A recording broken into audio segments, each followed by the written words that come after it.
கொள்ளுங்கள். 1 சாமுவேல் 15வது அதிகாரம்.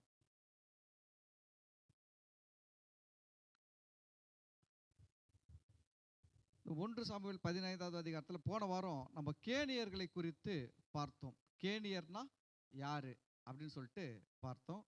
தொடர்ந்து 7வது வசனத்திலிருந்து நாம் வாசிக்கலாம். அப்பொழுது சவுல் ஆபிலா துவக்கி எகிப்துக்கு எதிரே இருக்கிற சூருக்கு போகும் எல்லை மட்டும் இருந்த அமலேக்கியரை மடங்கடித்து அமலேக்கியரின் ராஜாவாகிய ஆகாகை உயிரோடு பிடித்தான். ஜனங்கள் யாவரையும் பட்டய கருக்கினாலே சங்காரம் பண்ணினான். சவுலும் ஜனங்களும் ஆகாகையும் ஆடு மாடுகளில் முதல் தரமானவைகளையும் இரண்டாம் தரமானவைகளையும் ஆட்டுக்குட்டிகளையும் நலமான எல்லாவற்றையும் அழித்து போட மனதில்லாமல் தப்ப வைத்து அற்பமானவைகளும் உதவாதவைகளுமான சகல வஸ்துக்களையும் முற்றிலும் அழித்து போட்டான். அப்பொழுது கர்த்தருடைய வார்த்தை சாமுவேலுக்கு உண்டாகி அவர் சொன்னது, நான் சவுலை ராஜாவாக்கினது எனக்கு மனஸ்தாபமாய் இருக்கிறது. அவன் என்னை விட்டு திரும்பி என் வார்த்தைகளை நிறைவேற்றாமற் போனான் என்றார். அப்பொழுது சாமுவேல் மனம் நொந்து முழுவதும் கர்த்தரை நோக்கி கூப்பிட்டான். மறுநாள் அதிகாலமே சாமுவேல் சவுலை சந்திக்க போனான். அப்பொழுது சவுல் கர்மேலுக்கு வந்து தனக்கு ஒரு ஜெயஸ்தம்பம் நாட்டி பின்பு பல இடங்களில் சென்று கில்காலுக்கு போனான் என்று சாமுவேலுக்கு அறிவிக்கப்பட்டது. சாமுவேல் சவுலின் இடத்தில் போனான். சவுல் அவனை நோக்கி, நீர் கர்த்தரால் ஆசீர்வதிக்கப்பட்டவர், கர்த்தருடைய வார்த்தையை நிறைவேற்றினேன் என்றான். அதற்கு சாமுவேல், அப்படியானால் என் காதுகளில் விழுகிற ஆடுகளின் சத்தமும் எனக்கு கேட்கிற மாடுகளின் சத்தமும் என்ன என்றான். அதற்கு சவுல், அமலேக்கியரிடத்திலிருந்து அவைகளை கொண்டு வந்தார்கள். ஜனங்கள் ஆடு மாடுகளில் நலமானவைகளை உம்முடைய தேவனாகிய கர்த்தருக்கு பலியிடும்படிக்கு தப்ப வைத்தார்கள், மற்றவைகளை முற்றிலும் அழித்து போட்டோம் என்றான். அப்பொழுது சாமுவேல் அந்த பேச்சை விடும், கர்த்தர் இந்த ராத்திரியிலே எனக்கு சொன்னதை உமக்கு அறிவிக்கிறேன் என்று சவுலோடே சொன்னான். அவன் சொல்லும் என்றான். அப்பொழுது சாமுவேல், நீர் உம்முடைய பார்வைக்கு சிறியவராய் இருந்த போது அல்லவோ இஸ்ரவேல் கோத்திரங்களுக்கு தலைவரானீர். கர்த்தர் உம்மை இஸ்ரவேலின் மேல் ராஜாவாக அபிஷேகம் பண்ணுவித்தாரே. இப்போதும் கர்த்தர், நீ போய் அமலேக்கியராகிய அந்த பாவிகளை சங்கரித்து அவர்களை நிர்மூலமாக்கி தீருமட்டும் அவர்களோடு யுத்தம் பண்ணு என்று சொல்லி உம்மை அந்த வழியாய் அனுப்பினார். இப்படி இருக்க நீர் கர்த்தருடைய சொல்லை கேளாமல் கொள்ளையின் மேல் பறந்து கர்த்தருடைய பார்வைக்கு பொல்லாப்பானதை செய்தது என்ன என்றான். அல்லேலூயா, அல்லேலூயா. இந்த சம்பவத்தை படிக்கும் போது நமக்கு எல்லாருக்குமே தெரியுது, கர்த்தர் இந்த அமலேக்கியரை மடங்கடிச்சு முற்றிலுமா அழித்து போடுன்னு சொல்லி சவுலை அனுப்புறாரு. ஆனால் சவுல் என்ன பண்ணார்னா, அமலேக்கியரை முற்றிலுமாய் மடங்கடிச்சு ஆண்டவர் சொன்ன மாதிரி முற்றிலுமாய் அழித்து போடலை. ஆண்டவர் இந்த ஏன் அமலேக்கியர் மேலே அவ்வளோ கோபமாக இருக்கிறாரு அப்படின்னா, அதுக்கு ஏற்கனவே நான் பேசியிருக்கிறேன்.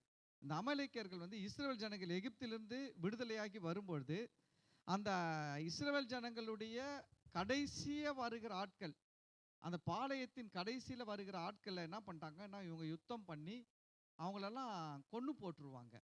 அதாவது இந்த என்ன சொல்கிறது, அந்த பாளையத்தின் கடைசியில் பார்த்தீங்கன்னா வயசானவங்க, பலவீனமானவங்க, எப்பவுமே ஒரு கூட்டம் போகுதுன்னு வச்சுக்கோங்க, பலமுள்ளவங்களாம் எங்கே போய் நிற்பாங்க, முன்னாடி ஓடுவாங்க. கொஞ்சம் முடியாதவங்களாம் எங்கே வருவாங்க, பின்னாடி தான் வருவாங்க. அப்போ இந்த அமலேக்கியர்கள் என்ன பண்ணாங்கன்னா, இஸ்ரவேல் ஜனங்களில் பலவீனமானவங்களை என்ன பண்ணாங்கன்னா கொன்று போட்டாங்க. கர்த்தருக்கு அது ரொம்ப கஷ்டமாக இருந்தது. நம்ம இந்த காரியத்தில் பார்க்கும்போது ஒன்று நாம் தெரிஞ்சுக்கணும், கவனிங்க, நமக்கு யாராவது ஏதாவது தீமை செய்தால் நாம் கஷ்டப்படுறதை விட கர்த்தர் அதிகமாக கஷ்டப்படுறார். நம்ம என்ன நினைக்கிறோம்னா, பொதுவாக மனுஷனுங்க நம்ம என்ன நினைக்கிறோம், நான் இவ்வளோ கஷ்டப்படுறேன், இவ்வளோ பிரச்சனையில் இருக்கிறேன், இவ்வளோ போராட்டத்தில் இருக்கிறேன், எனக்காக யாராவது என்னை விசாரிக்க ஆள் இல்லையே, யாராவது இதை கேட்கறதுக்கு ஆள் இல்லையே, யாராவது இதை புரிஞ்சுக்கிற ஒரு ஆள் இல்லையே, இல்லை நம்மளுக்கு இந்த காரியத்தில் உதவி செய்ய யாருனா இருக்கிறாங்களா இல்லையே, அப்படிலாம் நம்ம பல வகையில் யோசிக்கிறோம். ஆனால் ஒன்று பாருங்க, கர்த்தர் இந்த அமலேக்கியரை என்ன சொல்கிறாரு, சவுல் கிட்ட நீ என்ன பண்ண, முற்றிலுமாய் அழிக்கணும்னு சொல்றாரு. ஏன் முற்றிலுமாய் அழிக்கணும்னு சொல்றாரு அப்படின்னு கேட்டிங்கன்னா, அந்த ஜனங்களை அன்னைக்கு வெட்டி போடும்போது அவங்க சாகிற நேரத்தில் எவ்வளோ வேதனைப்பட்டிருப்பாங்க. ஆண்டவரே, இல்லை நாங்கள் முடியாதவங்க, பலவீனமானவங்க, எங்களை வெட்டுறாங்களே, எங்களை சாகடிக்கிறாங்களே, எங்களுக்கு உதவி செய்ய யாரும் இல்லையான்ட்டு கேட்டிருப்பாங்க. இப்போ கர்த்தர் பார்த்தீங்கன்னா அவங்களுக்கெல்லாம் நீதி செய்கிற தேவன், நியாயம் செய்கிற தேவன். அதனால தான் ஆண்டவர் என்ன பண்ணாருன்னா அமலேக்கியரோடு யுத்தம் பண்ணணுன்ட்டு இருக்கிறாரு. நீங்கள் பைபிளில் படிச்சீங்கன்னா, அதாவது அமலேக்கியரை வானத்தின் கீழ் இராதபடிக்கு நான் என்ன பண்ணுவேன், நிர்மூலம் ஆக்குவேன்னு சொன்னார். ஆனால் பார்த்தீங்கன்னா கர்த்தர் வந்து இந்த அமலேக்கியரை நிர்மூலமாக்குறதுக்கு கர்த்தர் ஒரு மனுஷரை தெரிந்தெடுத்து பயன்படுத்துகிறார். கவனிக்கணும். கர்த்தர் என்ன பண்றாரு, சவுல் என்கிற ஒரு மனுஷனை ராஜாவாக ஏற்படுத்தி என்ன பண்றாரு, பயன்படுத்தி அழிக்க அனுப்புறாரு. கர்த்தர் தான் சொல்றாரு, இந்த வழியில போ, இப்படிலாம் ஃபைட் பண்ணு, எல்லா சிஸ்டத்தையும் சொல்லி கொடுக்குற ஆண்டவர். ஆனால் அவரே என்ன பண்ணலாம்னா அழிக்கணும்னா அழிச்சிட்டு போயிடலாம். வானத்திலிருந்து அக்கினி இறக்கி சோதம் கொமோரா பட்டணத்தை அழிச்ச மாதிரி அமலேக்கியரே என்ன பண்ணிட்டு இருக்கலாம், வானத்திலிருந்து அக்கினியை இறக்கி முற்றிலுமாக அழிச்சிட்டு இருக்கலாம். ஆனால் கர்த்தர் அழிக்கல. ஏன் கர்த்தர் அழிக்கலைன்னா, கர்த்தர் நீதி உள்ளவர். கவனிங்க, சோதம் கொமோரா பட்டண ஜனங்கள் இன்னொரு மக்களுக்கு விரோதமாய் பாவம் செய்யல. ஆனா அவங்களுக்குள்ளவே என்ன பண்ணிக்கிறாங்க, பாவங்கள் பெருகுச்சு. கவனிச்சிங்களா? அவங்க வந்து இன்னொரு ஜனங்களை அழிச்சு என்ன பண்ணல, பாவம் செய்யல. அவங்க என்ன பண்ணாங்க, அவங்களுக்குள்ளவே தவறான காரியங்கள், இச்சையான காரியங்கள்லாம் செஞ்சு அந்த பாவத்தில் ஈடுபட்டதுனால அதுக்கு நியாய தீர்ப்பு தேவன்கிட்ட இருந்து நேரடியாக வந்துச்சு. ஆனா இவங்களுக்கு நியாய தீர்ப்பு வந்து அப்படி வரல. இவங்க இஸ்ரவேல் ஜனங்களுக்கு விரோதமாய் செஞ்சதை அந்த ஜனங்கள் மூலமாக தேவன் இவர்களுக்கு திருப்பி கொடுக்கிறார். அல்லேலூயா. தெரியுங்களா? அதை பார்க்கும்போது நம்ம ஒரு காரியம் தெரிஞ்சுக்கணும், நமக்கு விரோதமாக யார் என்ன செஞ்சாலும் அதை சரி கட்டுறதுக்கு கர்த்தர் நம்மை பலப்படுத்துவார். கர்த்தர் இஸ்ரவேல் ஜனங்களை பலப்படுத்தி சவுலை ராஜாவா ஏற்படுத்தின உடனே முதல் வேலை என்ன அசைன்மெண்ட் தான் கொடுக்குறாரு, அமலேக்கியர்கிட்ட போய் என்ன பண்ணு, யுத்தம் பண்ணு அப்படின்றாரு. இந்த அமலேக்கியரை குறித்து இந்த சாமுவேல் லாஸ்ட்ல சொல்றப்பாங்க, ரொம்ப அழகா இருக்குது. 19 அதை அந்த வசனத்தை படிக்கலாம் பாருங்க. அவர் என்ன சொல்றாரு,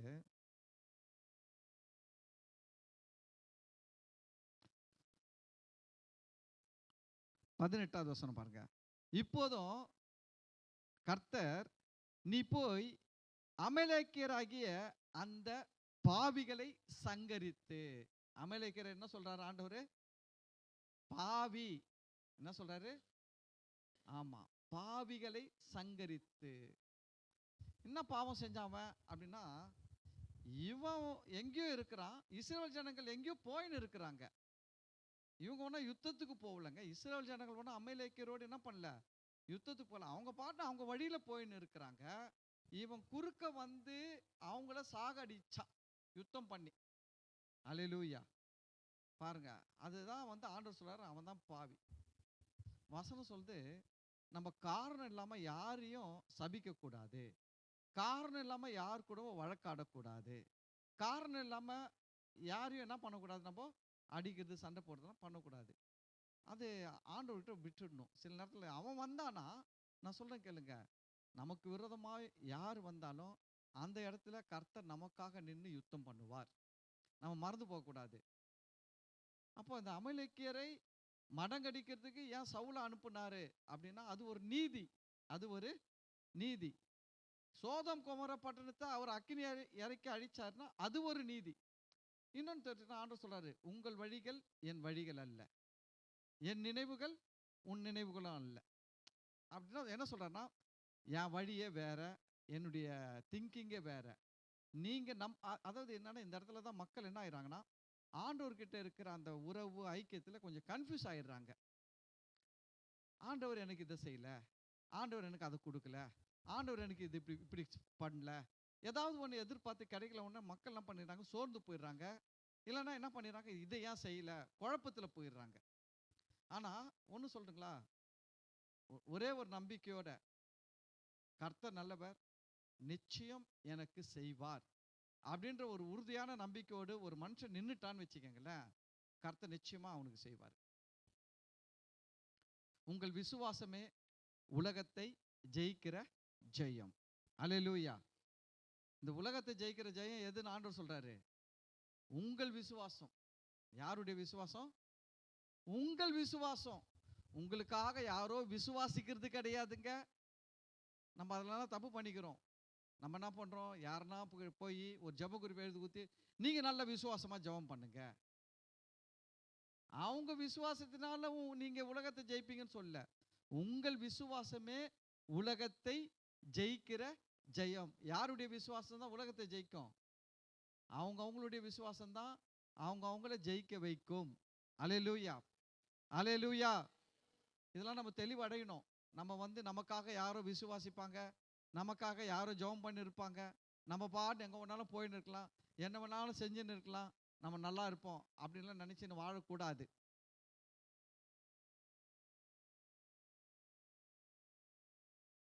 சைக்கிள் ஓட்ட கற்றுக் கொடுக்குற பிள்ளைகளுக்கு சைக்கிளுக்கு பொதுவாக 2 வீல் தான் வரும், ஃப்ரண்ட் வீல் பேக் வீலு. ஆனால் ஆரம்பத்தில் கற்றுக்கும் போது என்ன பண்ணுறாங்கன்னா, பேக் வீலில் எக்ஸ்ட்ரா 2 வீல் என்ன பண்ணுறாங்க, சைக்கிள் விழாத படிக்கு வைக்கிறாங்க. எவ்வளோ நாள் வைக்கிறாங்க? கற்றுக்கிற வரைக்கும் வைக்கிறாங்க. நல்லா ஓட்ட கற்றுக்கினா இந்த பையன் இந்த பொண்ணு நல்லா ஓட்ட கற்றுக்கிச்சு சைக்கிள். என்ன ஒன்று முதல்ல ஓட்ட கற்றுக்கின உடனே அவங்க ஓட்ட கற்றுக்கணுங்களே என்ன சொல்லுவாங்க தெரியுங்களா? இந்த வீலை கழட்டு. ஏன்னா ஓட்ட கற்றுக்குனாங்கன்னா அவங்களால அந்த வீல் வச்சு என்ன பண்ண முடியாது, ஓட்ட முடியாது, கழட்டுன்னுவாங்க. கரெக்டுங்களா? அதை கழட்டின பிறகு தான் அவன் முதல் ஓட்டுறதை விட மேலே சூப்பராக ஓட்ட ஆரம்பிப்பான் வண்டிகளை. ஆனால் அந்த வீலே வச்சு இல்லைப்பா இதுதான் இருக்கணும்ப்பா, நீ கற்றுக்கும் போது இதுதான்ப்பா இருந்துச்சு, இதை வச்சே நீ ஓட்டணும் பண்ணா அவன் நல்லா சைக்கிள் ஓட்ட கற்றுக்க மாட்டான். புரியுதுங்களா? அவன் நல்லா ஓட்டுறவனுக்கு அந்த வீல் இருந்தால் அந்த வீலை அவனை கவுத்து விட்டுடுவான் எங்கன்னா, அதனால் கழட்டி விட்டுருவான். அது போல் தான் ஒரு மனுஷன் ரட்சிக்கப்பட்டு புதுசாக சபைக்கு வர்றான், அவனுக்கு ஜெபம் பண்ண தெரியாது, அவனுக்கு இயேசுவின் நாமம் தெரியாது, விசுவாசம் தெரியாது, அவனுக்கு வசனம் தெரியாது அப்படின்னா அவனுக்காக நம்ம ஜெபிக்கிறது தப்பு கிடையாது. அவனுக்காக ஜெபிக்கிறது தப்பு கிடையாது. ஆனால் அவன் அதிலெல்லாம் தேறிட்ட பிறகு அவன் எப்படி வாழக்கூடாதுன்னா, எனக்காக யாராவது ஜெபம் பண்ணணும் அப்படின்ட்டு வாழ ஆரம்பிக்கக்கூடாது. அங்கே தான் தப்பு நடக்குது. எனக்காக யாருன்னா ஜெபம் பண்ணால் நல்லா இருக்கும். ஒரு முறை நாங்கள் 2 நாளைக்கு முன்னாடி ஒரு மீட்டிங் போயிருந்தேன். அந்த மீட்டிங்கில் ஒருத்தர் சொன்னார், நாங்கள் ஒரு பாஸ்டராக கூடி பேசிக்கிறோம். அவர் ஒரு பாஸ்டர், அவருக்கு சொல்கிறாரு, ஐயா நான் இது மாதிரி ஒரு ஹிந்தியில் பிரசங்கம் பண்ண போகிறேன், எனக்காக ஜெபம் பண்ணிக்கங்க ஐயானாரு. நான் கேட்டேன், ஆண்டவர் மேலே நம்பிக்கை இருக்குதுல்லன்னு கேட்டேன். இருக்குதுன்னாரு. அப்போ எதுக்கு உங்களுக்காக ஜெபம் பண்ணணும்? உங்களுக்கு ஆண்டவர் மேலே விசுவாசம் இருந்தால் உங்களுக்காக இவர் ஜெபம் பண்ணுறேன்னே கிடையாது. இல்லை ஜெபம் பண்ணிங்கன்னா நல்லது இல்லை அப்படின்னாரு. தேவையே இல்லை. அந்த விசுவாசம் இருந்தாலுமே நீங்கள் என்ன சொல்லுவீங்க தெரியுமா? நான் போகிறேன், கர்த்தர் என்ன பண்ணுவார், நிச்சயமாக பயன்படுத்துவார், நிச்சயமாக என் மூலமாக 4 பேர் ரட்சிக்கப்படுவாங்க. அந்த விசுவாசம் ரொம்ப முக்கியம். அங்கே தான் வரணும். நம்ம என்ன பண்ணிடுறோம்னா, விசுவாசிக்கிறோன்னு சொல்லிடுறோம், எனக்காக 4 பேர் ஜெபம் பண்ணணும் எதிர்பார்க்குறோம். என்ன சொல்கிறோம்? பொதுவாகவே என்ன சொல்கிறோம் யோசிச்சு பாருங்க. ஜெபம் பண்ண நல்லது தானேங்க, ஜெபம் பண்ணுறது நல்லது தான், ஜெபம் பண்ணுறது தப்பு கிடையாது. நம்ம ஒருத்தருக்காக ஒருத்தர் ஜெபிக்கலாம், தப்பு கிடையாது. ஆனால் அதை நம்பி பழப்ப ஓட்டக்கூடாது, அதுதான் தப்பு. எனக்காக 4 பேர் ஜெபிக்கிறாங்க, எனக்காக 2 பேர் ஜெபிக்கிறாங்க, அதனால என் வண்டி ஓடும், அதனால நான் நல்லா இருப்பேன் அப்படின்னு நினைக்கிறது தான் தப்பு. அந்த இடத்துல விசுவாசம் வேலை செய்யணும். என்ன விசுவாசம் வேலை செய்யணும்? இயேசு கிறிஸ்து எனக்காக சிலுவையில் மரித்திருக்கிறார், இயேசு என்னை நேசிக்கிறார், இயேசு விலையேற பெற்ற இரத்தத்தை எனக்காக சிந்தி ஜீவனையே கொடுத்து உயிர்த்தெழுந்து பிதாவின் வலது பார்சத்தில் எனக்காக பரிந்து பேசி கொண்டிருக்கிறார்.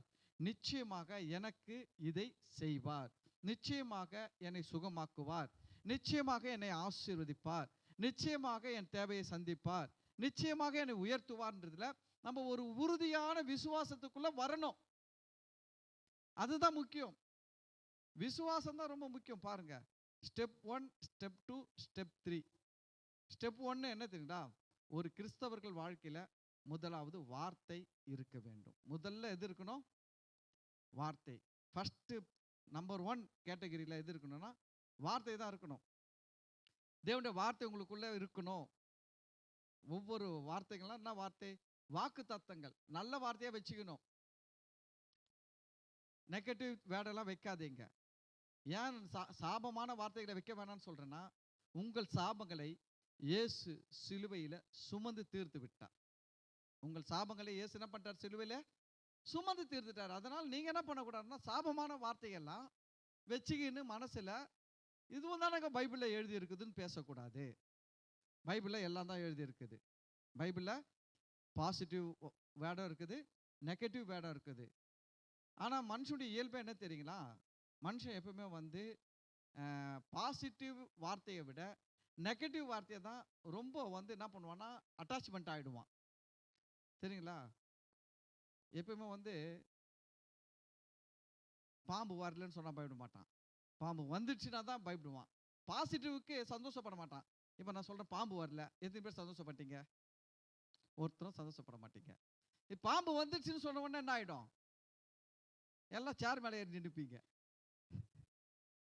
ஏன்னா நெகட்டிவ் வேர்டுக்கு எப்பவுமே பவர்ஸ் அதிகம். தெரியுதுங்களா? எப்பவுமே நான் சொல்கிறேன், பாசிட்டிவ் வேர்டை விட நெகட்டிவ் வேர்டு வந்து நம்மகிட்ட என்ன பண்ணணும்னா நல்ல வேலை செய்யும். அதுக்கு கொஞ்சம் ஃபோர்ஸ் அதிகம், பவர் அதிகம். அதனால தான் நான் என்ன சொல்கிறதுனா, நெகட்டிவ் வேர்டு, சாபத்தின் வார்த்தையெல்லாம் நீங்கள் உங்கள் உள்ளத்திலேருந்து எடுத்து போட கற்றுக்கணும்.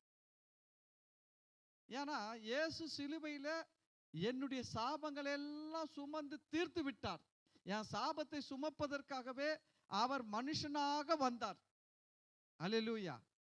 அப்படி அவர் செஞ்சு முடிச்சதை, அவர் தீர்த்து முடிச்சதை நான் திருப்பி எடுத்து மனசில் வச்சுக்கின்னு நான் சாபத்துக்கு என்ன பண்ணக்கூடாதுன்னா என் வாழ்க்கையில் இடத்தை கொடுக்கக்கூடாது. நீங்கள் சாபத்தின் வார்த்தைகளை உள்ளே வச்சிருந்தா உங்கள் வாழ்க்கையில் யார் வேலை செய்வானா? பிசாசு வேலை செய்வான். நீங்கள் ஆசீர்வாதத்தின் வார்த்தையை உள்ளே வச்சிருந்தீங்கன்னா தேவ தூதர்கள் வேலை செய்வாங்க. உங்கள் வாழ்க்கையில் பிசாசு வேலை செய்யணுமா? தேவ தூதர்கள் வேலை செய்யணுமா? பிசாசு வேலை செஞ்சால் கெடுதலுக்கு வேலை செய்வான். தேவ தூதர்கள் வேலை செஞ்சால் நல்லதுக்கு வேலை செய்வாங்க. அல்லேலூயா. அப்போ உங்க மனசுல வசனங்கள் இருக்குது. கர்த்தர் கொடுத்தார், கர்த்தர் எடுத்தார். என்னது? கர்த்தர் கொடுத்தார், கர்த்தர் எடுத்தார். கர்த்தருக்கு ஸ்தோத்திரம். சில பேர் அதை சொல்லும் போது எப்படி இருக்கும் தெரியுங்களா? கர்த்தர் கொடுத்தார், கர்த்தர் எடுத்தார், கர்த்தருடைய பரிசுத்த நாமத்துக்கு ஸ்தோத்திரம் அப்படின்னும் போது என்னன்னா, ஆண்டவர் கெட்டவர் ஆயிட்டாரு. ஆண்டவர் கெட்டவர் ஆயிட்டாரு. எப்படி கெட்டவர் ஆயிட்டாருன்னா, இவங்க என்ன சொல்ல வராங்கன்னா, இன்னைக்கு என் வாழ்க்கையில் இருக்கிற எல்லா பிரச்சனைக்கும் காரணம் அவர் தான். நான் ஒரு காலத்தில் என்ன நல்லா வச்சாரு, எல்லாத்தையும் பிடுங்கிட்டாரு, இப்போ என்ன ஒன்றும் இல்லாமல் ஆக்கி வச்சிருக்கிறாரு அப்படின்னு சொல்லிட்டு அதை தான் சொல்றாங்க. கர்த்தர் கொடுத்தார், கர்த்தர் எடுத்தார்னா என்ன அர்த்தம்னா, ஒரு நாள் நல்லா வச்சிருந்தாருங்க, இன்னைக்கு எல்லாத்தையும் பிடுங்கிட்டாருங்க. அப்புறம் சொல்ற அந்த வார்த்தை கர்த்தருக்கு ஸ்தோத்திரம்னா என்னன்னா, அவர் கெட்டவராக இருந்தாலும் நான் நல்லவனா இருக்கிறேன், அவர் என்ன பண்ணல, திட்டல அப்படின்ற அந்த ஸ்லாங் தான் அது. யோபு சொன்ன வார்த்தை என்னன்னா, அவர் மனைவி கிட்ட சொல்றாரு. மனைவி வந்து சொல்லுவாங்க, நீர் இன்னும் உம்முடைய உத்தமத்தில் இருக்கிறீரோ, தேவனை தூஷித்து ஜீவனை விடும் அப்படின்னு சொல்லும் போது தான் அந்த யோபு சொல்லுவாரு, பைத்தியக்காரி பேசுகிறது போல பேசுகிறாய். கர்த்தர் கொடுத்தார், கர்த்தர் எடுத்தார், கர்த்தருடைய நாமத்துக்கு ஸ்தோத்திரம் அப்படின்னாரு. இன்னைக்கு இந்த பிரசங்கத்தெல்லாம் கேட்டுட்டு நிறைய பேருடைய உள்ளத்துல என்னதான் இருக்குதுன்னா, கர்த்தர் கொடுப்பார், கர்த்தர் எடுப்பார். நம்ம என்ன சொல்லணும்? அவர் கெட்டவராக இருந்தாலும் நான் நல்லவன், சோத்திரம். இதுதான் நம்ம மனசுல எல்லாம் நிறைய பேர் மனசுல பதிஞ்சிடுச்சு.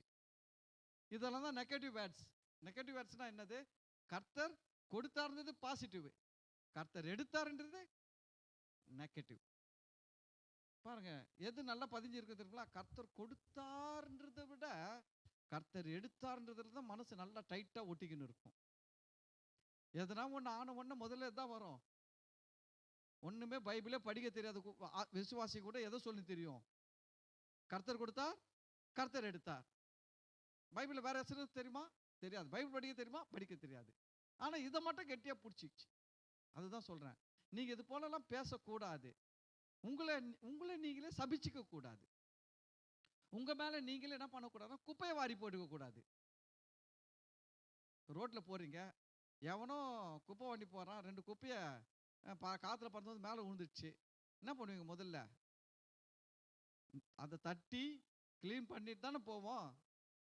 அவன் புத்திசாலியா ரோட்ல போகும்போது கீழே குப்பையை 2 எடுத்து மேலே போட்டுக்கின்னு ஊரே குப்பையாக தான் இருக்குது, என் மேலே 2 குப்பையை நான் போட்டு போனேன் என்ன அப்படின்னு போட்டுக்கணும் புத்திசாலியா? நான் சொல்கிறேன், ஆண்டோடைய பிள்ளைகளுக்கு இதிலெல்லாம் ஒரு தெளிவு இருக்கணும். நாம் யார், நம்முடைய ஆண்டவர் யார், நம்முடைய ஆண்டவர் என்ன செஞ்சிருக்கிறார், நாம் என்ன செய்யணும், அதெல்லாம் தெளிவு இருக்கணும். கர்த்தருடைய வார்த்தையை முதலாவது வைக்க கற்றுக்கொள்ளுங்கள். வாழ்க்கையில், உங்கள் வாழ்க்கையில் முதல்ல என்ன இருக்கணும்னா கர்த்தருடைய வார்த்தை இருக்க வேண்டும். என்ன இருக்கணும்? கர்த்தருடைய வார்த்தை இருக்கணும். அதுக்கப்புறம் என்னன்னா விசுவாசம் இருக்கணும். அதுக்கு அடுத்தது என்ன இருக்கணும்? வாழ்க்கையில் விசுவாசம் இருக்கணும். கர்த்தருடைய வார்த்தை பாசிட்டிவ் வார்த்தைகள் நிறைய இருந்ததுன்னா விசுவாசம் நல்ல விசுவாசம் நிறைய இருக்கும். நெகட்டிவ் வார்த்தைகள் நிறைய இருந்தால் கெட்ட விசுவாசம், பிற்போக்கான விசுவாசம். அதாவது என்ன சொல்லுவாங்க, நல்ல வார்த்தைகள் நல்ல விசுவாசத்தை கொடுக்கும், நல்ல விசுவாசம் நல்ல பலனை கொடுக்கும். நெகட்டிவ் வார்ட், அதாவது பிற்போக்கான வார்த்தைகள் பிற்போக்கான விசுவாசத்தை உண்டாக்கும், பிற்போக்கான விசுவாசம் நஷ்டத்தை உண்டாக்கும். இப்போ உங்களோட வாழ்க்கை நீங்கள் லாபத்தில் வாழ விரும்புகிறீங்களா, நஷ்டத்தில் வாழ விரும்புகிறீங்களா? லாபத்தில். அப்போ லாபத்தில் வாழ விரும்பணும்னா முதல்ல என்ன பண்ணணும்னா லாபமான வார்த்தைகளை பைபிள்லேருந்து எடுத்து பேச கற்றுக்கணும். அப்போ தான் லாபமான விசுவாசம் வேலை செய்யும், லாபம் வரும். நஷ்டப்படுற மாதிரி வார்த்தையை எடுத்து வச்சுக்கின்னு அதை பேசுனீங்கன்னா அதுவும் வேலை செய்யும். எல்லாமே வேலை செய்யுங்க. முள் விதைச்சாலும் முள் மரம் வரும், சந்தன மரம் விதைச்சாலும் பூமி என்னன்னா எதை விதைச்சாலும் என்ன பண்ணும், வளர செய்யும். நம்முடைய இருதயமும் அப்படித்தான். நம்முடைய இருதயத்தை ஆண்டவர் என்ன சொல்றாரு? நிலம் என்று சொல்லுகிறார். நம்முடைய இருதயத்தை என்ன சொல்றாரு?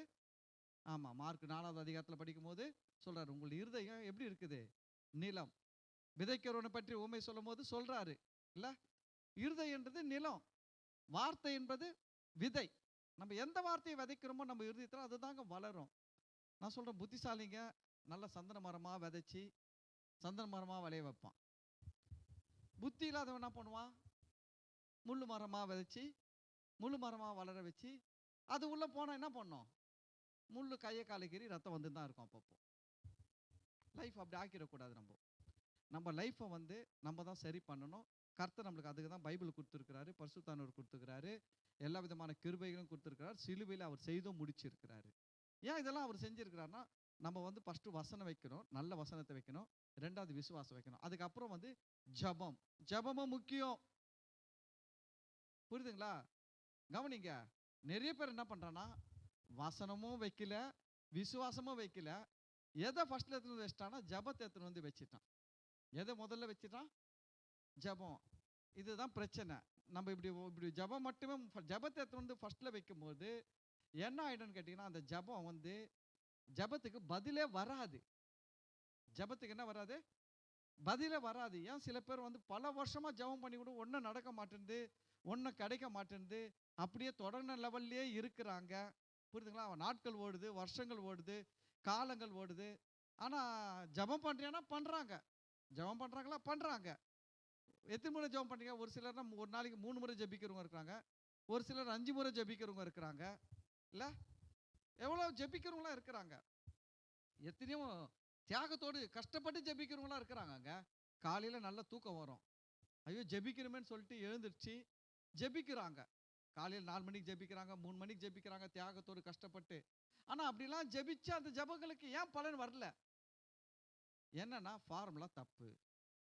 ஃபார்முலா என்னது? தப்பாக வச்சுருக்கிறாங்க. ஒரு கொஸ்டின் கேட்குறாங்க, அந்த கொஸ்டினுக்கு ஆன்சர் எழுதணும். நீங்கள் ஃபார்முலா மட்டும் கரெக்டாக எழுதிட்டீங்கன்னு வச்சுக்கோங்களேன், அந்த இடத்துல ஃபார்முலா வர இடத்துல நான் நம்பரை போட்டுக்கிட்டே வந்தீங்கன்னா கடைசியில் ஆன்சர் என்ன பண்ணுறோன்னா கரெக்டாக வந்துடும். ஃபார்முலா மிஸ்டேக் ஆயிடுச்சுன்னு வச்சுக்கோங்க, எத்தனை பேப்பர் எழுதினாலும் என்ன வராது? ஆன்சர் வரவே வராது. பக்கம் பக்கமாக எழுதினா கூட என்ன வராது? ஆன்சரு வராது. ஏன் ஜபத்திற்கு பதில் வர மாட்டேன்து அப்படின்னா, முதல்ல வாழ்க்கையில் நல்ல உங்களுடைய ஆத்துமாவில், உங்களுடைய ஆவியில், உங்களுடைய இருதயத்தில் வார்த்தைகள், நல் வார்த்தைகள் இருக்கணும், நல்ல வாக்கு தத்தங்கள் இருக்கணும். ஆண்டவர் உங்களுக்கு சொல்லி இருக்கிற பைபிளை ஏன் படிக்கணும்? பைபிளை ஏன் ஆண்டவர் கொடுத்துருக்கிறாரு அப்படின்னா, நான் சொல்கிறேன், நீங்கள் ஜபம் பண்ணிட்டு பைபிள் படிக்கிறதை விட பைபிள் படிச்சுட்டு ஜபம் பண்ணி பாருங்க, அந்த ஜபத்துக்கு பவர் இருக்கும். நம்ம என்ன பண்ணுறோம் தெரியுங்களா? ஜபம் பண்ணிட்டு தான் என்ன பண்ணுறோம்? பைபிளை படிக்கிறோம். ஆனால் நீங்கள் பைபிள் படிச்சுட்டு ஜெபம் பண்ணீங்கன்னா உங்கள் ஜெபம் பவர்ஃபுல்லாக இருக்குங்க. ஏன்னா இந்த பைபிள் படிக்கும் போது ஆண்டவர் அதுலேருந்து சில வார்த்தைகள் உங்ககிட்ட என்ன பண்ணுவார், பேசுவார். அந்த வார்த்தைகள் உங்ககிட்ட என்ன பண்ணும், பேசும். உங்களுக்கு ஒரு விசுவாசத்தை கொடுக்கும், தைரியத்தை கொடுக்கும், நம்பிக்கை கொடுக்கும். அதுக்கு பிறகு நீங்கள் ஜெபம் பண்ணும்போது என்ன பண்ணுவீங்கன்னா அந்த வார்த்தைகளை நீங்கள் ஜெபத்திலே பயன்படுத்துவீங்க. அப்போ அந்த வார்த்தைகளை பயன்படுத்தும் போது அது சொல்கிறேன், அதுதான் வந்து பவர்ஃபுல் ப்ரேயர். எது பவர்ஃபுல் ப்ரேயரு? பைபிளை படிச்சுட்டு பைபிளை கர்த்தர் பேசின வார்த்தைகளை விசுவாசிச்சு அதை ஜெபத்தில் நீங்கள் யூஸ் பண்ணுறீங்க பார்த்தீங்களா, அதுதாங்க பவர்ஃபுல் ப்ரேயர். ஆனால் நம்ம என்ன பண்ணுறோம், நம்முடைய ஜெபங்கள் எப்படி இருக்குது? வேர்டு கிடையாது. நம்முடைய ப்ரேயரில் வேர்டு இருக்குதானா? இல்லை. ஃபெய்த் இருக்குதா, விசுவாசம் இருக்குதா? இல்லை. என்ன ஜெபன்றது எப்படி ஆகிப்போச்சு? ஜெபன்றது எப்படி ஆச்சுன்னா கடன்காரனுக்கு கடனை கொடுக்கணும். ஒரு கடன்காரனுக்கு என்ன பண்ணணும், கடனை கொடுக்கணும். நைட்டி போட்டுன்னு போய் கொடுத்தான்னா, பட்டு புடவை போய் கட்டு போய் கொடுத்தான்னா, அவனுக்கு கடத்தை கொடுத்து ஒழிக்கணும். அவ்வளோதான் நம்ம வேலை. இல்லைன்னா அந்த கடன்காரங்கிட்ட மல்லு கட்ட முடியாது. ஜெபம் வந்து கடன்காரனுக்கு கடன் கொடுக்குற மாதிரி நம்ம பண்ண ஆரம்பிச்சிட்டோம். எப்படி போச்சு ஜெபம்னா, அவர்கிட்ட ஜெபம் பண்ணணும், பண்ணால் நல்லது, பண்ணலன்னா கஷ்டம் கஷ்டம் வந்துடும், நஷ்டம் வந்துடும். அதனால் அவர்கிட்ட ஜெபம் பண்ணணும். முதல்ல ஜெபம் பண்ணுவோம். எப்படி ஜெபம் பண்ணுவோம்? அந்த 1 மணி நேரம் அதுதான் தொடங்கிட்டாங்க. ஏன்னா அது வந்து ஆண்டவர் கேட்டார். பேதுரு, யாக்கோபு, யோவான் 3 பேர்கிட்ட கேட்டார். சிலுவையில் அவர் மரிக்கும் போது அந்த கெத்செமனே தோட்டத்தில் ஜெபம் பண்ணுறார் கடைசியாக. அப்படி ஜெபம் பண்ணும்போது இயேசுநாதர் சொல்கிறாரு, என் ஆத்துமா வியாகுலத்தோடு இருக்கிறது, மரணத்துக்கு ஏதுவான துக்கம் கொண்டு இருக்கிறது என் ஆத்துமா. என்னோடு கூட 1 மணி நேரம் விழித்திருங்கள்னு சொன்னார். என்ன சொன்னார்? கவனிங்க. என்ன சொன்னார்? 1 மணி நேரம் எனக்காக ஜெபம் பண்ணுங்கள் சொல்லலை. நல்லா கவனிக்கணும். 1 மணி நேரம் என்ன பண்ணுங்க, விழித்திருங்க அப்படின்றாரு. அப்போ விழித்திருங்க, எனக்காக ஜெபம் பண்ணுறதுக்கு நிறைய வித்தியாசம் இருக்குதுங்களா இல்லைங்களா? தூங்காதப்பா, கொஞ்ச நேரம் கண் முடிச்சுட்டே இருப்பா அப்படின்னு சொல்கிறதுக்கும், எனக்காக பாரம் பட்டு ஜெபம் பண்ணுப்பா அப்படின்னு சொல்கிறதுக்கும் வித்தியாசம் இருக்குதா இல்லைங்களா? அப்போ இயேசுனாருக்காக யாருமே ஜெபம் பண்ண வேண்டிய அவசியமே கிடையாது. உலகத்திலே கவனிங்க, இயேசுக்காக ஜெபம் பண்ண வேண்டிய அவசியம் கிடையாது. இயேசுக்காக ஜெபம் பண்ணக்கூடிய ஒரு சூப்பர் மேனும் இந்த உலகத்தில் கிடையாது. இயேசுக்காக ஜெபம் பண்ண வேண்டிய சூப்பர் மேனும் உலகத்தில் யாரும் கிடையாது. அவர் என்ன சொல்கிறாருன்னா, அவர் வந்து மேலே போயிட்டாரு, வேதனை, சிலுவையில் மரிக்க போகிறோம், மரணத்துக்கு ஏதுவான வியாகுலம், மரணத்துக்கு ஏதுவான துக்கம் ஆத்மாவில் இருக்குது. சீஷரில் 3 பேர் தான், இவங்க 3 பேர் தான் பெஸ்ட்டு ஃப்ரெண்டு மாதிரி, ஜீசஸ்க்கு பெஸ்ட்டு ஃப்ரெண்டு மாதிரி கூட்டு போகிறாரு. நான் ஜெபம் பண்ணுறப்பா, அங்கே போயிட்டு நீங்கள் கொஞ்ச நேரம் முழிச்சுட்டு இருங்கப்பா அப்படின்றார். ஃபஸ்ட்டு முறை போனார். ஃபஸ்ட்டு முறை விழித்திருங்கன்னு சொல்ல, ஃபஸ்ட்டு முறை அவங்களை நிற்க வச்சுட்டு போனார். போயிட்டு ஜெபம் பண்ணார். வந்து பார்த்தா தூங்கி நிற்கிறாங்க 3 பேரும். நீங்கள் யோசிச்சு பாருங்கள், உங்களுக்கு ஒரு ஓப்பன் ஹார்ட் சர்ஜரி பண்ண போகிறாங்க.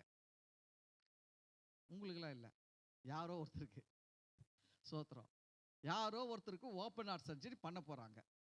கூட இருக்கிற ஒருத்தர் சொல்கிறாரு, இத்தனை மணிக்கு ஆப்ரேஷன் பண்ண போகிறாங்க, 8 மணிக்கு ஆப்ரேஷனு அப்படின்றாங்க.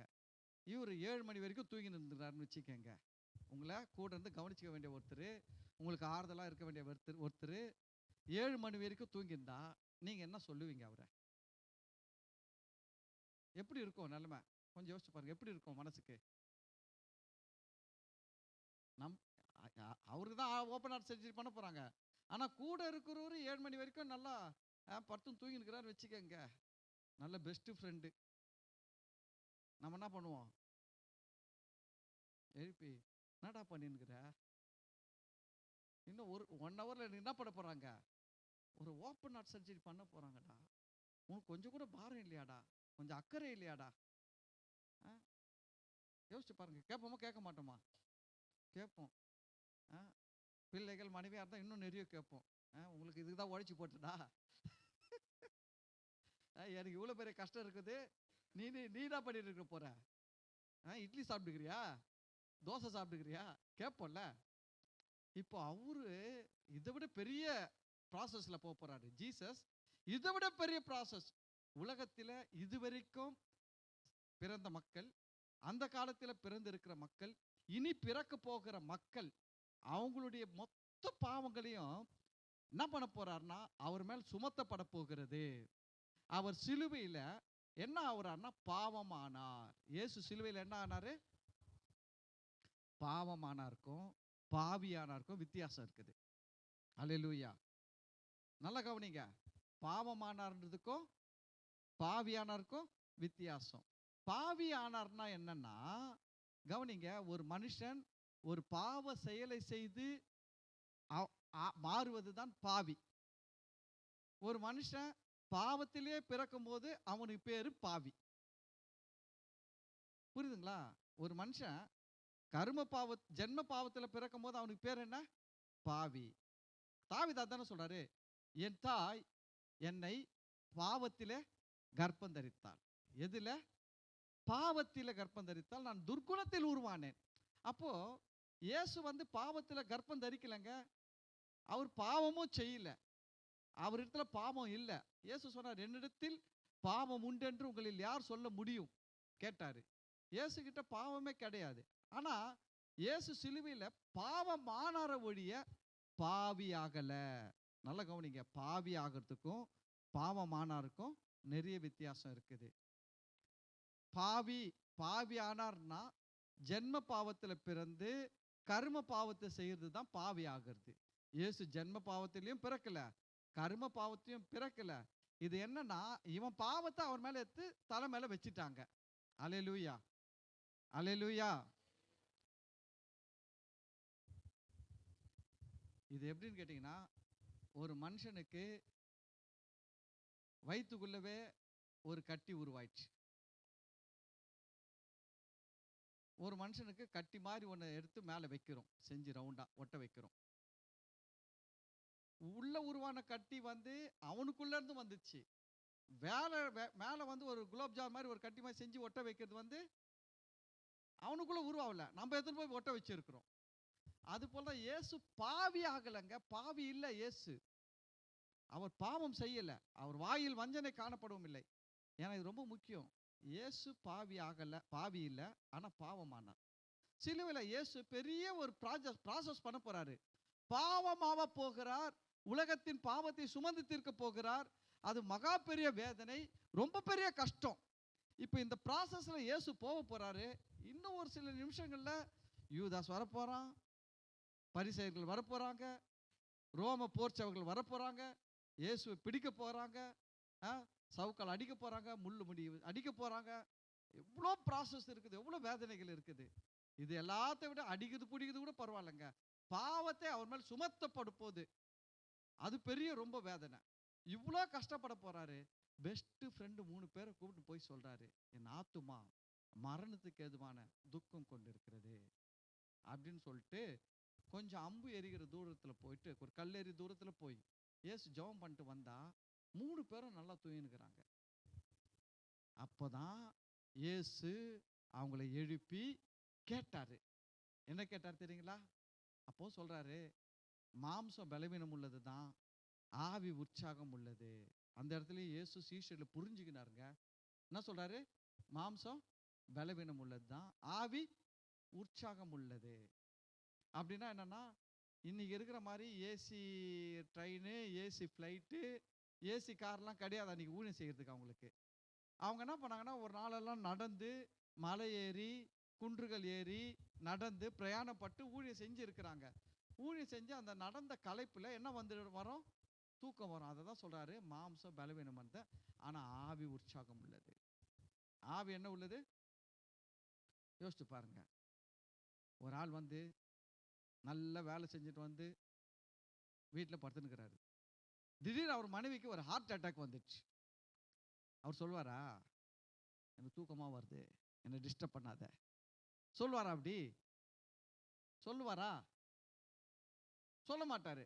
உடனே என்ன ஆகிடும்?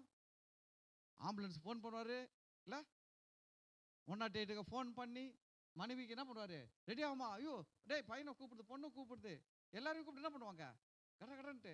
அப்போ இவர் ரொம்ப டயர்டாக வேலை செஞ்சுட்டு வந்தாரு, நல்லா தூங்கியிருந்தாரு, என்னாச்சு அப்படின்னா ஆவி உற்சாகம் உள்ளது. இந்த ஆவியில ஒரு உற்சாகம்னு வந்துச்சுன்னு வச்சுக்கீங்களேன், மாம்சத்தில் இருக்கிற எல்லா சோர்வும் மறைஞ்சிடும், ஒன்றும் இல்லாமல் ஆயிடும். புரியுதுங்களா? இப்போ இவருக்கு என்ன ஆயிடுச்சுன்னா, மாம்சம் பலவீனம் இங்கே பவர்ஃபுல்லாக இல்லை, ஆவி உற்சாகம் ஆயிடுச்சு. அப்போ என்னன்னா ஆண்டவர் அதை சொல்கிறாரு, ஆவி உற்சாகம் உள்ளது, மாம்சமும் பலவீனம் உள்ளதுன்னா என்னை பற்றி யோசிச்சு பாரு, என்னை பற்றி நினச்சி பாரு அப்படின்னு தான் அதை தான் பேசுகிற சொல்லிட்டு தான் 1 மணி நேரமாவது விழித்திருக்க கூடாதான்னு கேட்டார். நம்ம ஆளுங்க அதை எடுத்து அப்படியே போட்டு, நீ 1 மணி நேரம் கூட ஜெபிக்கலைன்னா கர்த்தர் உன்னை எப்படி ஆசீர்வதிப்பாரு. அவங்க சொன்னது நல்ல நோக்கம் தான், ஒரு விசுவாசி ஒரு மணி நேரம் ஜெபம் பண்ண நல்லதுன்ற நல்ல நோக்கத்தான் சொல்கிறாங்க. ஆனால் இப்போ என்ன ஆயிடுச்சுன்னா அது நெகட்டிவாக வேலை செய்ய ஆரம்பிச்சிடுச்சு.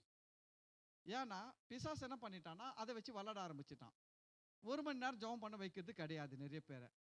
அப்புறம் ஜெபம் பண்ணுறதை தடை பண்ணிவிட்டு அவங்கக்கிட்ட என்ன போதனை கொடுக்குறான், 1 மணி நேரம் கூட நீ ஜெபம் பண்ணல, உனக்கு எப்படி இதுக்கு ஜெபத்துக்கு பதில் வரும்?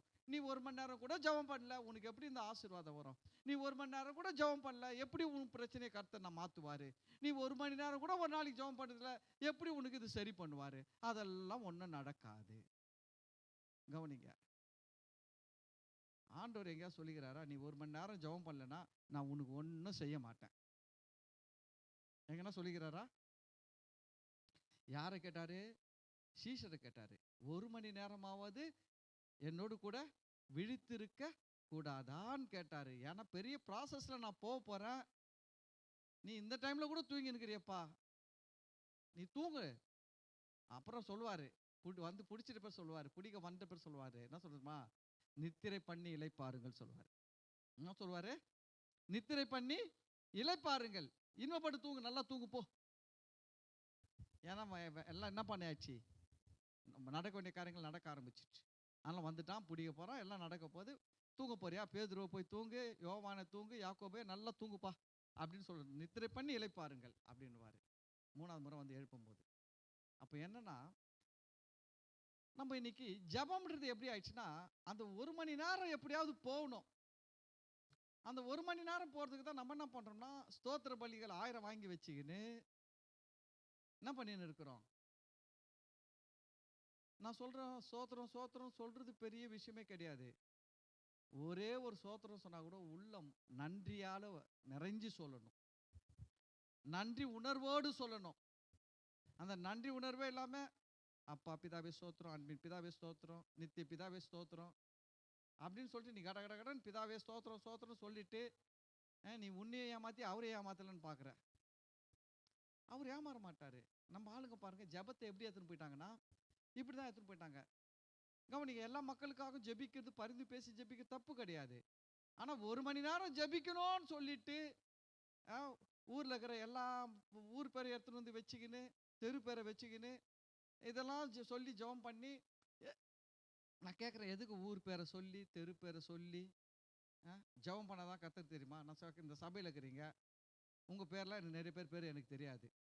ஆனால் நான் என்ன சொல்கிறேன், ஆண்டவரே இந்த தேவ வல்லமை ஜெப வீட்டிற்கு வருகிற ஒவ்வொரு விசுவாசிகளுக்காக ஜெபிக்கிறேன் அப்படின்ன உடனே நீங்கள் உங்களை ஆண்டவருக்கு என்ன பண்ணுற, எல்லாரையும் நீங்கள் எல்லாருமே இதில் வந்துடுவீங்க, லிஸ்ட்டில் வந்துடுவீங்க. நான் ஒரு பேராக சொன்னால் தான் நீங்கள் லிஸ்ட்டில் வருவீங்களா? கிடையாது. கவனிங்க, நான் ஏன் ஒரு பேராக சொல்லணும்னா, நான் ஒரு மணி நேரம் ஜெபம் பண்ணணுன்ட்டு ஒரு கட்டாயத்தில் இருந்தேன்னா, இந்த 1 மணி நேரத்தை கடத்துறதுக்கு என்ன பண்ணலாம்? உங்ககிட்ட சொல்ல, நான் டெய்லி உங்களுக்காக 1 மணி நேரம் ஜெபம் பண்ணுறேன்.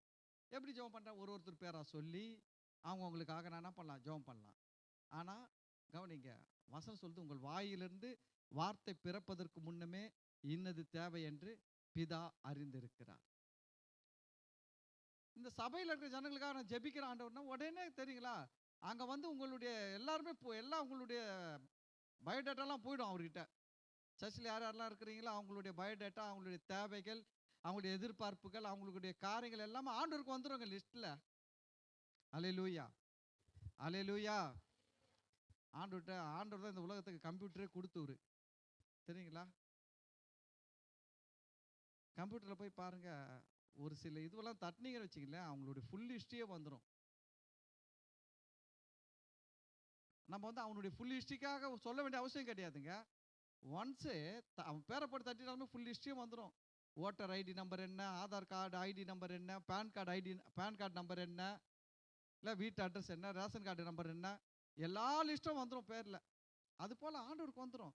நம்ம என்ன நினைக்கிறோம்னா, நம்ம ஜபம்ன்றது என்ன நினைக்கிறோம்னா, ஒரு மணி நேரமாக இருந்து ஜெபிக்கணும் அப்படின்னு ஒரு ஃபோக்கஸ்குள்ளே போயிட்டு, 1 மணி நேரம் ஜெபம் பண்ணால் தான் கர்த்தர் செய்வார்ன்ட்டு ஒரு ஃபோக்கஸ்குள்ளே போயிட்டு, 1 மணி நேரம் ஜெபம் பண்ணணும், 1 மணி நேரம் ஜெபம் பண்ணணும், 1 மணி நேரம் ஜெபம் பண்ணணும்னு சொல்லி நம்ம எதையோ பண்ணின்னு இருக்கிறோம். அதெல்லாம் என்னன்னு கேட்டிங்கன்னா, உங்களுடைய ஆவிக்குரிய வாழ்க்கைக்கு, உங்கள் வாழ்க்கைக்கு யூஸ்ஃபுல்லானதே கிடையாது. உடம்புல சத்து இல்லைன்னு சொல்றாங்க. டாக்டர் என்ன சொல்றாங்க? உடம்புல ரத்தத்தில் ஏதோ இந்த சத்து இல்லை, ரத்தத்தில் இந்த சத்து இல்லை, ஏதோ ஒரு விட்டமினை சொல்றாங்க இல்லைன்ட்டு சொல்றாங்க. கவனிங்க, அந்த சத்தை ஏத்துறதுக்கு அவங்க என்ன பண்றாங்க தெரியுங்களா? இவ்வளோண்டு இன்ஜெக்ஷன்ல தான் ஏத்துறாங்க. எவ்வளோண்டு இன்ஜெக்ஷனு? இவ்வளோண்டு ஒரு இன்ஜெக்ஷன்ல சிரஞ்சில் எடுத்து உடம்புல செலுத்துறான். இவ்வளோண்டு இன்ஜெக்ஷன்ல ஏத்துனா அந்த சத்து உள்ள போய் வேலை செய்தா செய்யலீங்களா? செய்யுது, மாற்றம் தெரியுது, எல்லாம் நடக்குது இல்லை? நடக்குது. இப்போ நம்ம என்ன பண்ணுறோம் தெரியுங்களா? அவ்வளோ பவர்ஃபுல் இன்ஜெக்ஷனை ஏற்றாம 2 தட்டு நிறைய வச்சுக்கின்னு என்னத்தையும் போட்டு சாப்பிட்டுக்கிறோம். ஆனால் அதுலலாம் அந்த சத்து என்ன இல்லை? இல்லை. நீ 2 தட்டு இல்லை 4 தட்டு சாப்பிட்டா கூட உனக்கு அந்த சத்து என்ன பண்ணாது? வராது. ஏன் வராது? பெரிய ப்ராசஸ்ஸு, பெரிய ஒர்க் பண்ணுற வரணுமானா இல்லை, வரல. பவர், ஏன்னா அது வந்து சரியான விட்டமின்ஸ் இருக்குதா சாப்பிடல. விட்டமின்ஸ் தேவையில்லாததெல்லாம் என்ன பண்ணிருக்கிறீங்க? சாப்பிட்டுக்கிற மாதிரி சாப்பிட்டுக்கிறீங்க. அப்படி தாங்க ஜபம் கூட. எப்படின்னு கேட்டிங்கன்னா, நேரத்தை கடத்துவதற்காக ஜெபிக்கக்கூடாது. நல்லா பைபிள் படிச்சுட்டு, அந்த பைபிள் படிக்கும் போது ஆண்டவர் உங்ககிட்ட சில வார்த்தைகள் மூலமாக பேசுவார். அந்த வார்த்தைகள் வச்சு நீங்கள் விசுவாசித்து ஜெபிக்கணும். ஆண்டவரே, இந்த அதிகாரத்தில் ஆண்டவரே இவருக்கு செஞ்சுருக்கிறீங்க, எனக்கு செய்வீங்க. ஆண்டவரே, நீர் மாறாதவராக இருக்கிறீங்க. ஆண்டவரே, இவருக்கு இந்த அற்புதம் பண்ணீங்க, எனக்கு இந்த அற்புதம் பண்ணுவீங்க. ஆண்டவரே, இவங்க ஜபத்தை கேட்டு பதில் கொடுத்துருக்கிறீங்க, நிச்சயம் என் ஜபத்தையும் என்ன பண்ணுவீங்க? கேட்டு பதில் கொடுப்பீங்க அப்படின்னு சொல்லிட்டு நீங்கள் ரெஃபரன்ஸு பைபிள் வசனத்தை பேசணும். ஜபத்தில் பைபிள் வசனத்தை பேசாத ஜபம், நான் சொல்கிறேன், அது வந்து பவர்ஃபுல் ஜபமே கிடையாது. பைபிள் வசனம் பேசாத ஜபம் என்ன கிடையாது? பவர்ஃபுல்லே கிடையாது. அது வந்து 4 தட்டு நிறைய சாப்பிட்ற மாதிரி.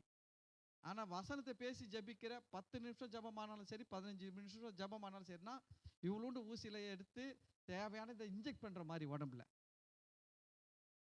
அப்போ நான் உங்கள் ஜபங்கள் பவர்ஃபுல்லாக இருக்கணும்னா எப்படி இருக்கணும்? அல்லேலூயா. சரி, அப்போ நம்ம என்ன பண்ணணும்னா, நம்ம வாழ்க்கையில் ஃபஸ்ட்டு வசனத்தை வைக்கணும், அதுக்கு அடுத்தது விசுவாசம், அதுக்கப்புறம் ஜபம், அதுக்கு அடுத்தது என்ன பண்ணணும்னா, இது 3ஐயும் முடிச்சுட்டு விசுவாசத்தில் உறுதியாக இருக்க வேண்டும். விசுவாசத்தில் எப்படி இருக்கணும்? உறுதியாக இருக்கணும். விசுவாசத்தில் உறுதியாக இருக்குதுன்னா என்னென்னா, நீங்கள் எதெல்லாம் விசுவாசிச்சிங்களோ அதெல்லாம் நடக்குன்னு உறுதியாக அதை பற்றி தான் பேசணும். அதுக்கு எதிரானதை பேசக்கூடாது. நீங்கள் அதை அப்படியே நீங்கள் பேசுனீங்கன்னா, கர்த்தர் என்னை வாளாக்காமல் தலையாக்குவார் அப்படின்னே பேசி அதை விசுவாசிச்சுட்டு நீங்கள் அதையே பேசுனீங்கன்னா, நீங்கள் விசுவாசத்தில் உறுதியாக இருக்கிறீங்க. ஆனால் அது விசுவாசிச்சிங்க, ஜபம் பண்ணி முடிச்சுட்டு கர்த்தருடைய சித்தம் என்னமோ தெரியல அப்படின்னீங்கன்னா, நீங்கள் விசுவாசத்தில் எப்படி இல்லை? உறுதியாக இல்லை. நான் சொல்கிறேன், இதெல்லாம் வந்து ஒரு கிறிஸ்தவங்களுக்கு அடிப்படையாக இருக்க வேண்டிய ஒரு காரியங்கள். முதல்ல நம்மளுக்கு ஸ்டெப் என்ன இருக்கணும்? வேர்டு, வசனம் இருக்கணும். 2வது என்ன இருக்கணும்? விசுவாசம். அந்த வார்த்தை, எந்த வார்த்தையை படிக்கணும் அது விசுவாசம் இருக்கணும். 3வது ஜபம் இருக்கணும். புரியுதுங்களா? 4வது நீங்கள் அந்த எதை விசுவாசிச்சாலும் அந்த விசுவாசத்தில் உறுதியாக இருக்கணும். இந்த ஸ்டெப்பு நீங்கள் ஃபாலோ பண்ணி பாருங்கள். நான் சொல்கிறேன், உங்கள் லைஃப்பில் நீங்கள் ரொம்ப நல்லா இருப்பீங்க. அல்லேலூயா, அல்லேலூயா. சரி, நம்ம எதற்காக இங்கே வந்தோம்னா, தேவன் வந்து பார்த்தீங்கன்னா நம்ம மேலே அக்கறையாக இருக்கிறார். நம்ம மேலே எப்படி இருக்காரு? அக்கறையாக இருக்கிறார். நம்ம யாராவது ஏதாவது செஞ்சிட்டாங்கன்னா, தேவன் நம்ம நினைப்போம், ஐயோ எனக்கு இந்த காரியத்தை இவங்க செய்கிறாங்க, கெடுதல் செய்ய பார்க்குறாங்க, கெடுதல் செய்கிறாங்க, நமக்கு உதவி செய்ய யாருமே இல்லையா அப்படின்னு நம்ம நினைக்கும் போது, நான் சொல்கிறேன், உங்கள் மேலே அக்கறை உள்ள ஒரு தேவன் இருக்கிறார். இஸ்ரவேல் ஜனங்கள் வரும்பொழுது இந்த அமலேக்கியர்கள் மறித்ததை என்ன சொல்றார் பாருங்க, ஆண்டவர் என் மனதிலே வைத்திருக்கிறேன். 2வது வசனம் பாருங்க. சேனைகளின் கர்த்தர் சொல்லுகிறது என்னவென்றால், இஸ்ரவேலர் எகிப்திலிருந்து வந்தபோது அமலேக்கு அவர்களுக்கு வழிமறித்த செய்கையை மனதிலே வைத்து இருக்கிறேன். அல்லேலூயா. யாராவது உங்களுக்கு ஏதாவது கெடுதல் பண்ணா அதை யார் மனசுல வச்சுட்டு இருப்பாங்க? நீங்க மனசுல வச்சுக்காதீங்க. நீங்க மனசுல வச்சுக்காதீங்க. மனசுல வச்சுக்கிறதுக்கு ஒருத்தர் இருக்கிறார் உங்களுக்கு. நம்மளை யாராவது பார்த்து எதனா முறைச்சான் கிறைச்சான் கையெல்லாம் மடக்கினான்னா நீங்களே திருப்பி சொக்காலம் மறைச்சி விட்டு நீங்களே கையெல்லாம் மடக்க வேணாம். இந்த வசனம் வரணும் ஞாபகம். 1 சாமுவேல் 15வது அதிகாரம் 2வது வசனம் என்ன பண்ணணும்? ஞாபகம் வரணும். நீ கையை மடக்குனியா, சரி, கர்த்தர் அதை மனசுல வச்சுக்கினாரு, அவ்வளோதான். நீங்க பாட்டு போயின்னு இருங்க. நான் சொல்றேன், இந்த சம்பவம்லாம் நடந்து பல வருஷங்கள் ஆயிடுச்சு. ஆனா கர்த்தர் விடவே இல்லைங்க. இந்த அமலேக்கரை விடவே இல்லை. சரிங்களா? அமலேக்கரை விடவே இல்லை. நான் சொல்றேன், நீங்க ஆண்டுடைய பிள்ளைகளா இருக்கிறீங்க. அதுக்கு தான் ஆண்டவர் சொன்னாரு, ஒருவன் உன்னை ஒரு கணத்தில் அறிந்தால் அவனுக்கு மறு கணத்தை கொடு. தீமையோடு எதிர்த்து நிற்க வேண்டாம். என்ன சொன்னாரு? தீமையோடு எதிர்த்து நிற்க வேண்டாம். ஆமா. இன்னொரு இடத்துல என்ன சொல்றதுன்னா வசனம், அதாவது தீமை செய்கிறவனுக்கு நீ நன்மை செய்யும் போது அவன் தலையில அக்கினி தழலை என்ன பண்ற? குவிக்கிறாய். உங்களுக்கு கெடுதல் செஞ்சவங்களுக்கு நீங்க நல்லது செய்யும் போது அவன் தலையில என்ன போடுறீங்களா? அக்கினி தழலை போட்டு வந்துடுறீங்களா? ஆனால் அவர் சொல்றாரு, தீமைக்கு தீமை செய்யாதபடிக்கு தீமைக்கு நன்மை செய்யுங்கள். பேதுரு எழுதும்போது சொல்றாரு, தீமை செஞ்சு பாட அனுபவிக்கிறது ஒரு பாடே கிடையாது. நன்மை செய்து பாட அனுபவிச்சாதான் பாடு. அல்லேலூயா. நீ அவனை திட்டி அவன் உன்னை திருப்பி திட்டி நீ கர்த்தர்கிட்ட வந்து ஜெபம் பண்றேன்னு வச்சுக்கோங்க. ஆண்டவரே அவன் திட்டான், ஆண்டவரே இப்படி என்ன அப்படின்னா கர்த்தர் என்ன சொல்வாரு? முதல்ல நீ திட்டினியா அதை சொன்னியான்னு கேட்பாரு. இல்ல, கர்த்தர் அதை மனசுல வச்சுப்பாரு நினைக்கிறீங்களா? வைக்க மாட்டாரு. நீங்க ஒண்ணுமே செய்யாம இருந்து உங்க மேல பழிய போட்டு உங்க மேல விரோதம் பண்ணி உங்க மேல பழி வாங்கணும், உங்களை கெடுக்கணும், அழிக்கணும், உங்களுக்கு விரோதமா பேசணும், உங்களை கேவலப்படுத்தணும், உங்களை நிந்தனைக்குள்ளாக்கணும்னு சொல்லி அவன் எதனா பண்ணி அவன் செஞ்சான்னு வச்சுக்கங்க. நீங்க போய் இப்ப சொன்னீங்கன்னு வச்சுக்கங்க, இப்ப இதை ஆண்டவர் சொல்ற, நான் மனசுல வச்சுக்கிறேன், நீ போ. நான் சொல்றேன், கர்த்தருடைய பிள்ளைகளுக்கு விரோதமாக மற்றவங்க யார் எதிர்த்தாலும் அவர் மனசுல வச்சுப்பார். அதே சமயம் இது நமக்கும் தான் ஒரு பாடம். நாமளும் கர்த்தருடைய பிள்ளைகளுக்கு விரோதமா என்ன பண்ணக்கூடாது? வேணாப்பா வேணாம், நம்ம வேலையை பார்த்துன்னு போவோம். அவன் ஒரு ஆண்டுடைய பிள்ளையா இருக்கிறான், அவன் எதனா செஞ்சுன்னு போறான். கர்த்தர் பார்ப்பார், நான் ஆண்டுடைய பிள்ளை, அவனும் ஆண்டுடைய பிள்ளை. என் பக்கம் நீதி இருந்தா எனக்கு உதவி செய்வாரு, அவன் பக்கம் நீதி இருந்தா உதவி செய்யட்டும். அவ்வளவுதான், போயிடுங்க சொல்றேன். கர்த்தர் உங்களை ஆஸ்வதிப்பார். அல்லேலூயா. சரி, அப்போ இந்த நாள்ல நம்ம ஒரு காரியத்தை மனசுல வச்சுக்கோங்க. உங்க வாழ்க்கையில நடக்கிற தீமைகளை, தீமை செய்கிறவர்களை கர்த்தர் அவர் மனசுல வச்சு அவர் ஒரு நாள் என்ன பண்ணுவாரு? சரிக்கு சரி கட்டுவார். ஆமென். இந்த இடத்துல பாத்தீங்கன்னா இஸ்ரவேல் ஜனங்களை கொண்டே சரி கட்டினாரு. அவனை யாரை கொண்டு சரி கட்டினாரு? வசனம் சொல்லுது, எங்கெல்லாம் நீங்க வெட்கப்பட்டீங்களோ அந்த இடத்துல எல்லாம் கர்த்தர் உங்கள் தலையை நிமிர பண்ணுவார். அல்லேலூயா. ஏன்னா உங்களை வச்சுதான் சரி கட்டுவாரு. உங்களை கேவலப்படுத்தணும்னு, உங்களை நிந்திச்சுன்னு, உங்களை அவமானப்படுத்தணும்னு கர்த்தர் எப்படி அதை சரி கட்டுவார்னா, உங்களை சரி பண்ணி உங்களை ஆசீர்வதித்து உங்களை உயர்த்தி வச்சு உங்களை மகிமைப்படுத்தி அவன் என்ன பண்ணுவார்? அவனுக்கு சரி கட்டுவார். அல்லேலூயா. நம்ம அதெல்லாம் மறந்தே போகக்கூடாது. அதனால் கர்த்தர் நல்லவர், கிருபையுள்ளவர், நிச்சயமாக அப்படி செய்வார். ஆமென். ஓகே, நான் இதோடு முடிக்கிறேன். நாம் எல்லாரும் எழுந்து நிற்போம்.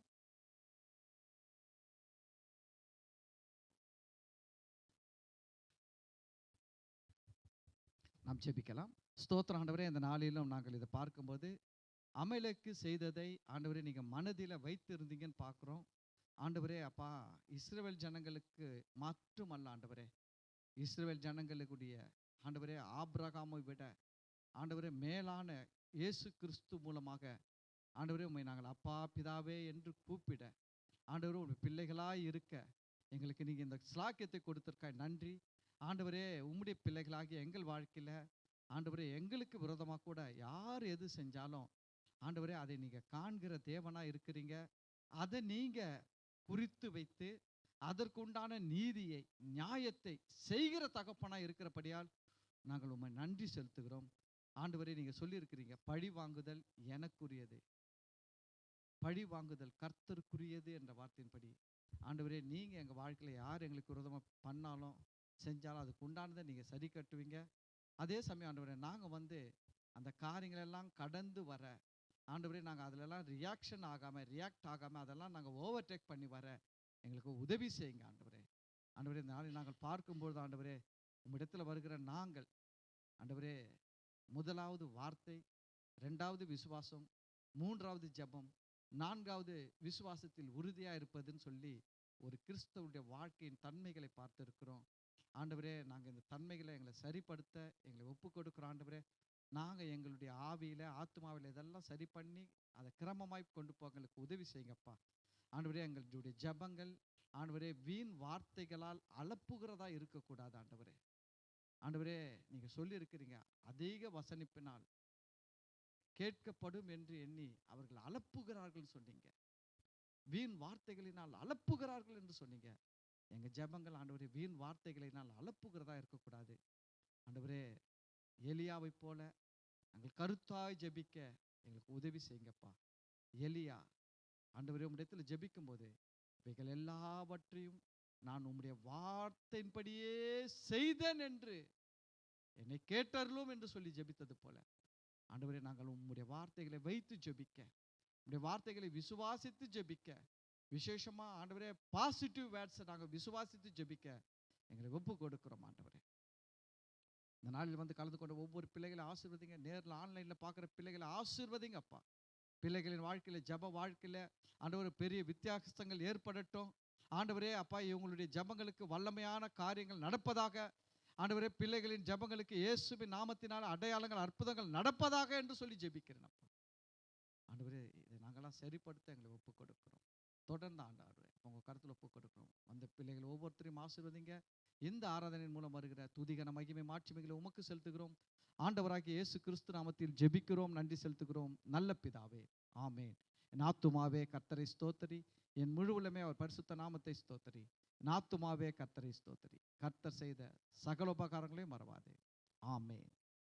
அல்லேலூயா, அல்லேலூயா, அல்லேலூயா. கர்த்தர் உங்களை எல்லாரையும் ஆசீர்வதிப்பார். God bless you. God bless you.